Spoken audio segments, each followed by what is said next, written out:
Temos estado a ver então nos últimos vídeos desta série como é que o Bootstrap atua nos formulários de HTML. E neste vídeo vou simplesmente concluir mostrando o resto da informação que existe disponível no site do Bootstrap e que nos permitirá com imensa facilidade perceber até que ponto é que nós podemos usar Bootstrap para formatar os nossos formulários. Como temos estado a ver nos vídeos anteriores desta série, é extremamente simples seguir os exemplos que estão aqui disponíveis no site do Bootstrap e, por conseguinte, não valerá a pena estarmos a perder imenso tempo para um tipo de consulta que facilmente qualquer um poderá fazer. Estes vídeos servem simplesmente de uma espécie de mistura entre motivação e guia em como consultar e testar os exemplos que aqui estão.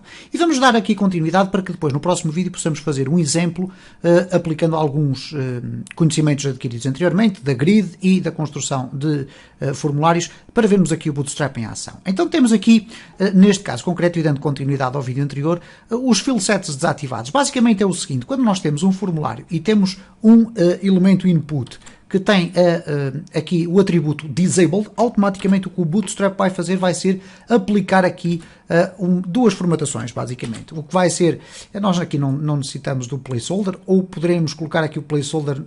Se, por exemplo, fosse para o utilizador colocar um e-mail, colocaríamos aqui e-mail, ok? Basicamente, quando o Bootstrap for encontrar aqui este input, o que ele vai fazer é ver que tem aqui o disable e então vai formatá-lo de forma a que nós possamos ter uma apresentação deste input diferente. Vamos aqui fazer Ctrl S, vamos aqui refrescar o template e, como podem observar, temos aqui o espaço com o placeholder a dizer e-mail, mas não temos a possibilidade de lá clicar dentro para colocar a nossa informação. Dando continuidade aqui, temos também a possibilidade de utilizar o campo field sets. Os field sets desativados, está aqui depois uma explicação relativamente a alguns aspectos de maior pormenor.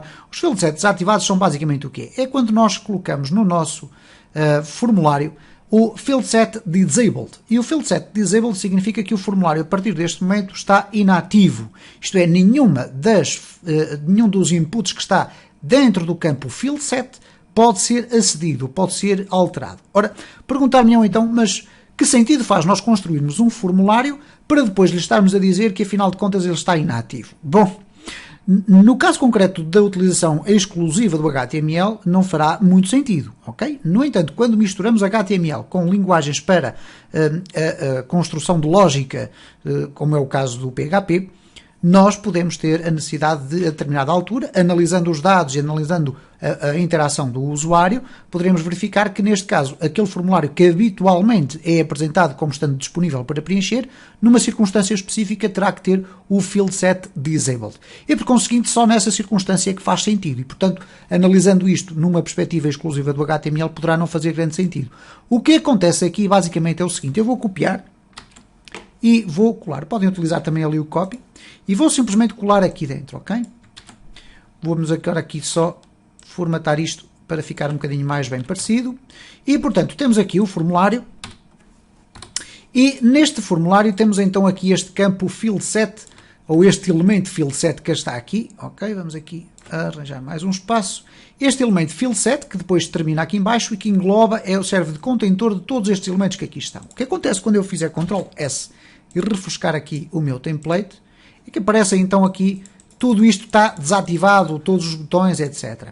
Ora, é evidente que esta circunstância, como eu tive a ocasião de explicar, só faz mais sentido quando utilizamos linguagens de programação dinâmicas, ok? Nomeadamente PHP, para a criação de conteúdos dinâmicos.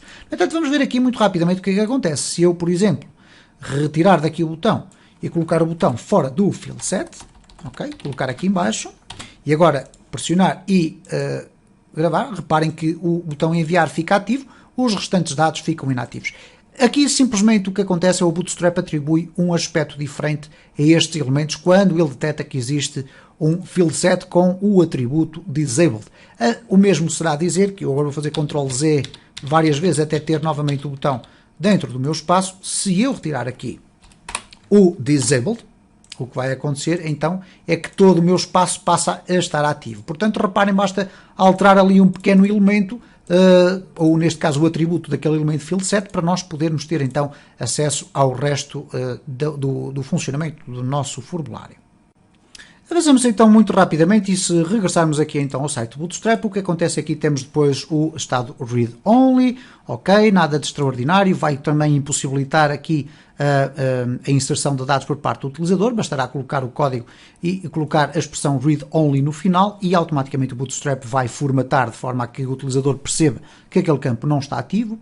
Depois temos aqui o texto de ajuda, blocos de nível de texto com ajuda para controles de formulário, portanto são apenas aspectos muito específicos que nós podemos usar. Depois há aqui um espaço muito interessante que é o espaço relacionado com o estado de validação. E nós temos várias possibilidades de colorir os nossos elementos no sentido de indicar ao usuário se eles são obrigatórios, se são de maior importância, de menor importância, etc. E portanto, como podem observar aqui, tem aqui uma escolha de cores bastante tenues, ok? E eu já tive a ocasião de explicar em vídeos anteriores que o Bootstrap foi também uma criação de design muito bem preparada, ok? Portanto, não temos cores garridas aqui que firam os olhos. O que acontece aqui basicamente é o seguinte, nós temos aqui, por exemplo, um form group que tem a expressão ou a classe has success, e o que isto significa basicamente é que este estado que aqui está, eu vou copiar simplesmente isto e vou colocar aqui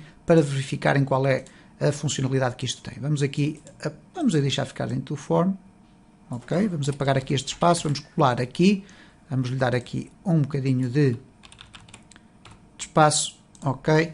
E o que acontece basicamente aqui é o seguinte, quando ele detecta a existência da classe as success, vai influenciar a formatação dos elementos que estão dentro deste espaço da seguinte forma, ok? Vamos aqui fazer um refresh e, portanto, reparem, o sucesso está associado ao verde, o verde é associado à esperança e ao permitir avançar e, por conseguinte, o verde foi escolhido. É óbvio que não é um verde extremamente pesado, ok? É um verde mais pastel, do estilo cor de pastel, mas de qualquer das formas é perfeitamente diferenciável do texto a preto, ok? E nós temos aqui vários exemplos do que é que pode ser utilizado, peço desculpa aqui neste lado, temos aqui vários exemplos do que é que pode ser utilizado, ok? Temos aqui os exemplos do verde, um castanho, o sépia praticamente, depois um vermelho para informações de erro, etc. E podemos conjugar, como é óbvio, este tipo de formatação com outro tipo de elementos. Este elemento que aqui está é este que está aqui em baixo, ok? E que se nós copiarmos para aqui, eu penso que terei copiado tudo o que era necessário. Ok, vamos então aqui experimentar e o que é que acontece? Basicamente temos aqui as formatações já feitas. Ups, eu aqui enganei-me. Ok, vamos aqui então selecionar tudo isto. Ok, e vamos colocar aqui para a frente. Basicamente o que temos aqui então é uma class form as success e as feedback, ok?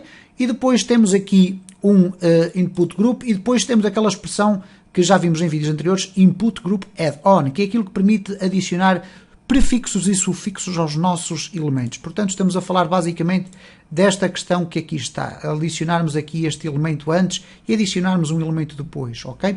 Então, neste caso concreto que vamos ter aqui, se eu agora pressionar Ctrl S, se eu agora refrescar, é então este tipo de exemplo, ok? Cá está então este elemento, se eu agora colocar aqui texto, ok? Ele vai depois aparecer ali com um sinal de afirmativo e tudo isto poderá ser estudado com uma forma mais calma na documentação por parte de cada um que quer usar o Bootstrap e verificar que depois nas linguagens dinâmicas, nomeadamente no PHP, poderemos então condicionar o aparecimento aqui, quer deste elemento ou então de um X e com o texto com outra cor, por exemplo, dizendo que não houve sucesso, ok? Que há um erro. E, portanto, estas são as diversas variáveis que nós temos aqui, ou diversas condições que nós podemos utilizar. Há depois aqui mais um conjunto de informações com vários exemplos, muitos exemplos, como colocar aqui estes elementos, etc. Não há aqui nada de muito especial. E, por conseguinte, de uma forma genérica, é isto que há a dizer sobre os formulários. Há aqui muita informação, é óbvio, que eu passei de muito relance, mas que não faria sentido estar aqui a esmiuçar, uma vez que a consulta destas informações no site do Bootstrap é extremamente simples, permitirá a cada um que seja muito fácil ver como é que nós conseguimos chegar então a formulários extremamente interessantes. E o que vamos fazer então no próximo vídeo é um pequeno desafio, ok? Eu vou apresentar então um formulário final apresentado dentro de uma página, ok? Mas não vou aqui fazer uma coisa muito complexa. E depois vou mostrar como é que nós podemos criar esse formulário por completo.